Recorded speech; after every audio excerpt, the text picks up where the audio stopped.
the square root property says that if x squared equals n, then x equals plus or minus the square root of n. So let's look at some examples. In this first example, I have 5 times x squared equals 45. So first, let me divide by the 5, and so we end up with x squared equals 9. And now that I have a squared expression all by itself, I can apply the square root property. And I can think of this as taking the square root of both sides of the equation, but when we do that, I need to introduce a plus and minus sign. So we end up with x equals plus or minus the square root of 9. 9, of course, is a perfect square, which simplifies to just plus or minus 3.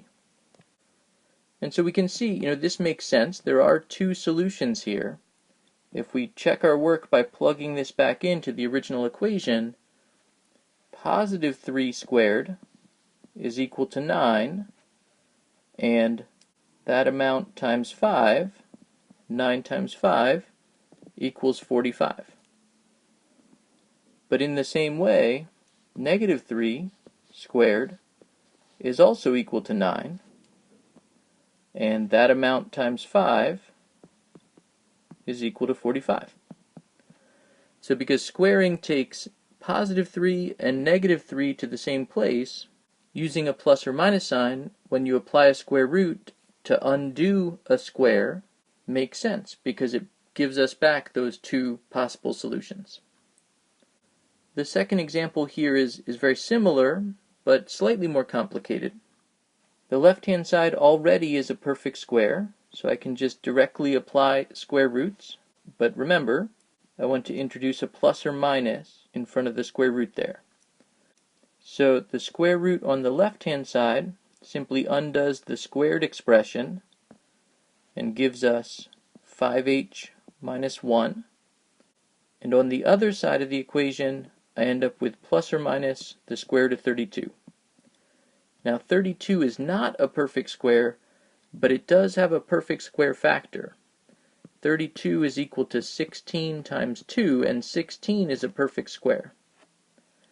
So we can make this a little bit simpler. This is the same as the square root of 16 times 2, and because 16 is a perfect square, I can take the square root of that and get plus or minus 4 times the square root of 2. Of course, we're not quite done solving the equation because I don't have the variable all by itself either. So let me add 1 to both sides. And now that's not going to combine neatly with the square root, but I can just write it as 1 plus or minus 4 times the square root of 2. And then finally we can divide both sides by 5, and we see that the value for h is given by the expression 1 plus or minus 4 times the square root of 2 divided by 5. I hope you enjoyed the video. Thanks for watching.